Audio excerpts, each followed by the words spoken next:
However, it did work well enough that in 1967, Carroll used programmed instruction as part of an experiment to test his learning model. The experiment involved an artificial language learning task that Carroll had developed. An artificial language called Medino was presented to children. The task was to teach some rules about this artificial foreign language. The task that the students were asked to perform required learning and applying a few simple rules about verbs in the Medino language. First, verbs must contain 6 letters. Secondly, the first, third, and fifth letters must be vowels, and the second, fourth, and sixth letters must be consonants. Verbs must begin with the letter I if they are in the present tense, and with an A if they're in the past tense, and with an O if it's used in the future tense. Children were required to select appropriate Medino words when the verbs were presented to them in simple English sentences. A self-administering booklet was devised to teach and test the various rules following programmed instruction techniques. To allow for differences in learning rates and relative need for reinforcement of the rules, the booklet made use of the branching principle. In effect, a child would follow a sequence of steps using the booklet. He would read the rule or set of rules at the top of the page. Secondly, he would select from a number of Medino words at the bottom of the page the one word which met the requirements of the rules that were listed at the top of the page and make a check mark in the book beside his word. And finally, he would open out the page that had been previously folded under to find which page he should turn to next. If he needed further reinforcement on that particular rule, he'd be directed to immediately following pages. If not, he would be directed to skip a number of pages and proceed to the page where the next rule was presented. 2 forms of the booklet were prepared so that he could provide 2 levels of the quality of instruction.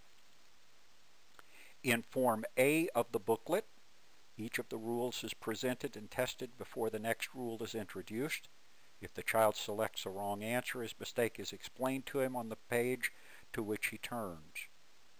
Form B of the booklet was developed to reflect a classroom technique that might be expected to result in poor quality of instruction.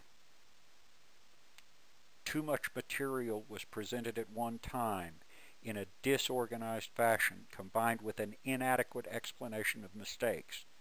In Form B of the booklet, all of the rules were presented simultaneously in a disorganized sequence and in paragraph form instead of a numbered statement form. If a child selected a wrong answer, it was pointed out to him on the page that he turned to, but there was no explanation as to why it was wrong. After another presentation of the rules in a different disorganized sequence, he'd be required to answer another question testing his knowledge of a particular rule. The 2 booklets differed only in the presentation of the rules and in the amount of the explanation of mistakes and the immediacy of the corrective feedback. The questions, the Medino words, the reading load were all the same for both booklets. On an a priori basis, Form A, or the first form of the booklet, was defined as high-quality instruction, and Form B was defined as low-quality instruction. Carroll sought to answer a number of questions that would arise from a consideration of the model. Question number 1. Does the time taken to reach criterion in a verbal learning task differ according to the level of intelligence, quality of instruction, and the interaction between these 2 variables? This is what he found. This is a table showing the mean time in minutes that were taken to reach the criterion in the 2 quality of instruction conditions for different students. Those with high IQ, those with above average IQ, and those with average to low IQ. Clearly, there is a main effect for instruction, there is a main effect for the student variable, and there is an interaction effect for the two. The second question: does programmed instruction using Carroll's model indicate that the amount of time students are willing to spend on a task differs according to the level of intelligence, the quality of instruction, and the interaction between those variables? In order to test this question, Carroll developed a learning task that was fairly difficult but not completely impossible for even the brightest of the children. This task was developed for the purpose, and it involved a simultaneous learning and application of a fairly complicated rule about Medino singular and plural nouns that were used as the subject and object of the verb in English sentences. Carroll hypothesized that children who had learned the verb rules quickly and successfully would be willing to spend more time on this task than children who had been less successful, and that measures of the time they were willing to spend that he obtained on this task would be correlated with measures that might have been obtained during the main learning task. This is what he found. The mean time in minutes that children were willing to spend on the difficult task showed an interaction effect and a main effect for both variables.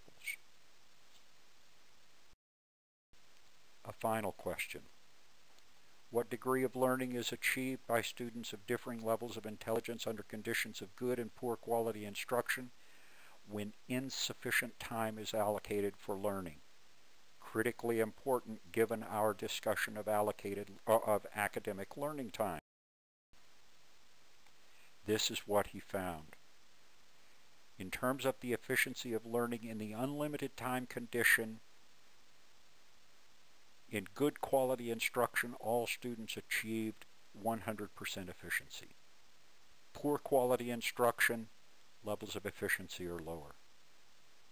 In the insufficient time condition, quality instruction produced higher levels of efficiency for all students than did poor quality instruction.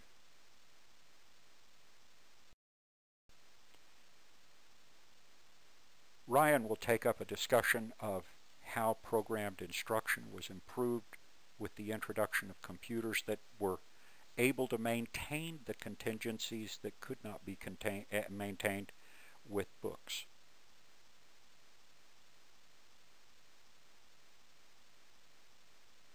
The fourth presentation will be by Ryan Sain. He will examine contemporary innovations in technology and learning.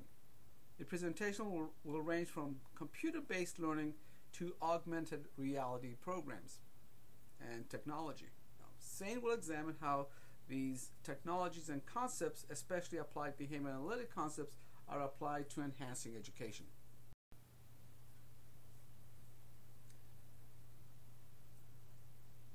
This is Ryan Sain. We're going to talk for a little bit about electronic technological innovations as they apply to the field of learning and education. And I'm going to be taking continue with the behavior analytic approach that my colleagues have been taking.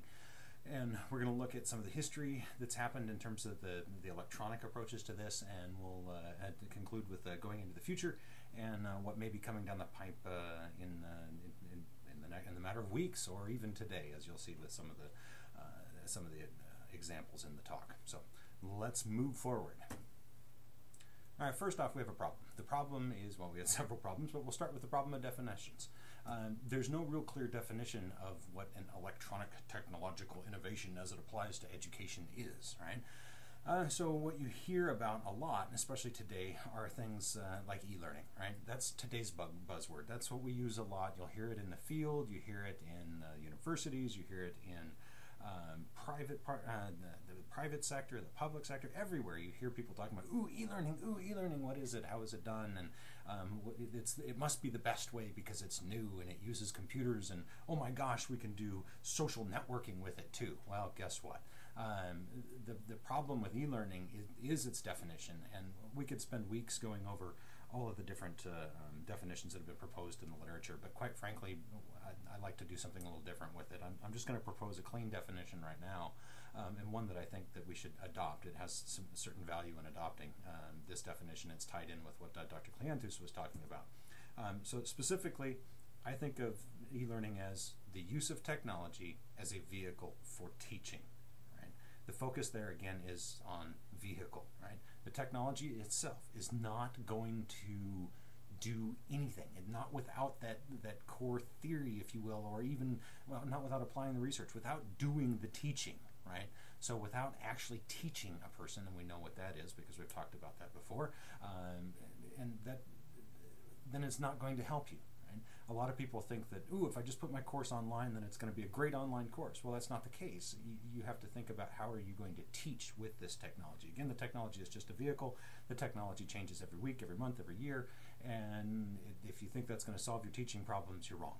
Okay? So what I like to think of as the E in e-learning doesn't just stand for electronic, if you will, as some people think about it, or web, or whatever they'd like to ascribe that E to. I like to focus more on the effective side of things. So true e-learning, for me, is making sure that your education, that the tools that you're using, the procedures you're using are effective, and of course also electronic. Okay? So let's move on further into this problem a little bit with online education, and just not just online education, but computer-based education stuff. So the Advisory Committee for Online Learning, which was actually a group of students that got together that made this long document and statement up in Canada several years ago, they concluded that when we get into this e-learning stuff, the quality of learning must be the focus when we're developing these types of courses, or when we're using electronic practices in our education. And that's great, and I think that's the heart of what this lecture is all about, and what this discussion series is all about, because we need to make sure that we are using educational practices. But as Lindsley has stated many times, the research on effective educational practices are largely ignored. This is frustrating for an educator, frustrating for somebody that likes to do research in the area of how to use these technologies effectively and how to teach better in the college classroom. And it's true, they are not flat out ignored, but largely ignored. You know, there are some places, some institutions, some individual teachers, some school districts that do well with this stuff, but most of the time it's just flat out ignored. And that is offensive in the least, right?